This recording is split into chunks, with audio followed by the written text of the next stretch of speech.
মানুষের তৈরি বাদ মতবাদ এগুলো আমাদের মনে মস্তিষ্কে মগজে এমনভাবে গেঁথে গেছে, এগুলোকে আমরা নির্বিকল্প মনে করে বসে আছি, অথচ এগুলো কোথাও শান্তি দিতে পারছে না।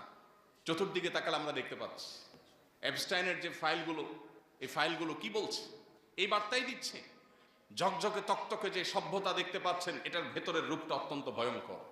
কারণ আল্লাহর কাছে আনুগত্য পরিপূর্ণভাবে না করলে এখানে শান্তির কোনো পথ নাই। এই জন্য আমাদের নেতৃবৃন্দকে আল্লাহ তাআলা আল্লাহর পরিপূর্ণ গোলামি করার তৌফিক দান করুন।